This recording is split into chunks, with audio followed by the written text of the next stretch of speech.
Assalamualaikum warahmatullahi wabarakatuh.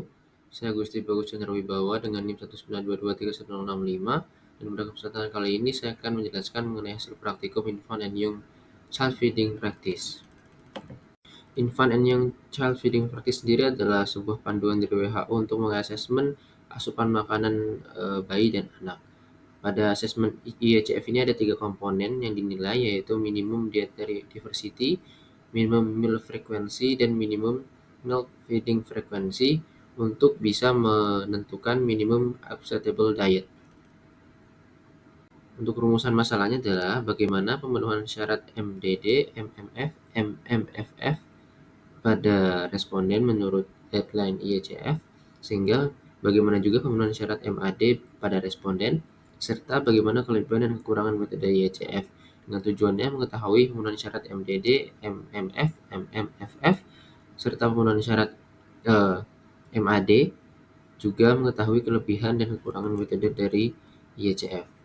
Responden penelitian adalah satu orang anak usia 6-23 bulan yang didampingi oleh ibu atau orang tua lainnya.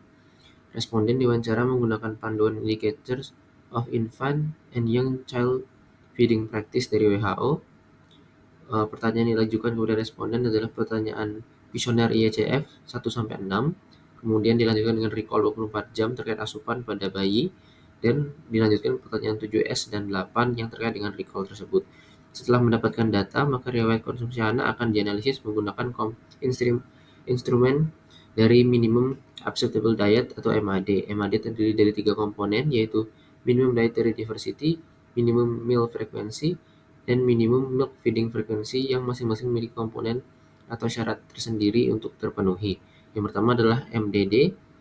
MDD memiliki syarat berupa minimal mengonsumsi 5 dari 8 kelompok pangan yang tertera pada tabel.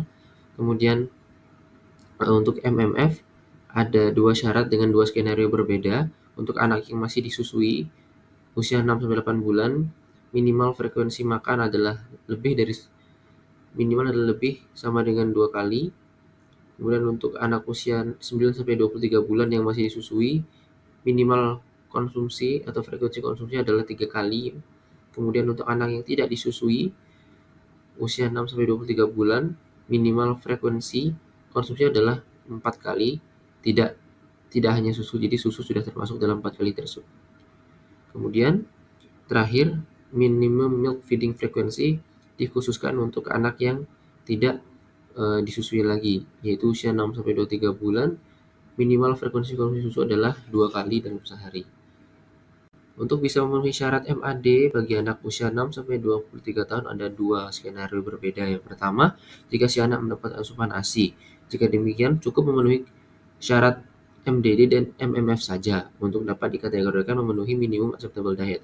Tapi jika anak tidak disusui atau tidak diberikan ASI, maka harus memenuhi 3 komponen, yaitu MDD, MMF, dan minimum milk feeding frequency untuk dapat dikategorikan memenuhi minimum acceptable diet.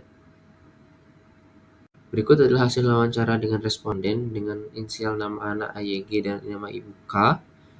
Yang pertama adalah kuesioner inisiasi menyusui dini. Yang kedua ada jawaban kuesioner pemberian ASI sebagai berikut. Berikutnya masuk pertanyaan nomor 6, yaitu kuesioner konsumsi cairan. Berikut adalah hasil recall 24 jam dari responden. Dan berikut adalah jawaban dari pertanyaan terkait recall tadi. Berdasarkan syarat minimum dietary diversity, responden hanya memenuhi 4 dari 8 kelompok sehingga tidak memenuhi syarat MDD.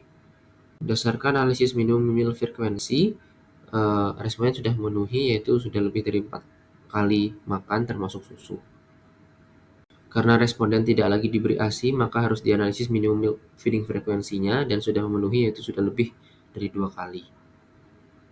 Untuk interpretasi MAD-nya, karena responden tidak lagi disusui dengan ASI, maka harus memenuhi 3 komponen. Yang pertama, MDD tidak terpenuhi, MMF terpenuhi, MMFF terpenuhi, sehingga responden belum bisa dikatakan memenuhi syarat minimum acceptable diet. Kesimpulan dari praktikum ini adalah syarat MDD tidak terpenuhi, syarat MMF terpenuhi, MMMF terpenuhi, dan MAD tidak terpenuhi. kelebihan metode IECF adalah dengan praktis dapat menilai kualitas asupan gizi bayi dan anak, sementara kekurangannya adalah kuesionernya sangat panjang sehingga berkemungkinan memberatkan responden. Saran dapat diberikan adalah menekan pendamping selain susu yang lebih beragam karena secara MDD diversitas makanan anak masih kurang beragam. Dengan beragamnya makanan anak, maka penggunaan gizinya juga akan lebih terbantu. Sekian yang dapat saya sampaikan. Mohon maaf apabila ada kesalahan kata. Saya tutup. Wassalamualaikum warahmatullahi wabarakatuh.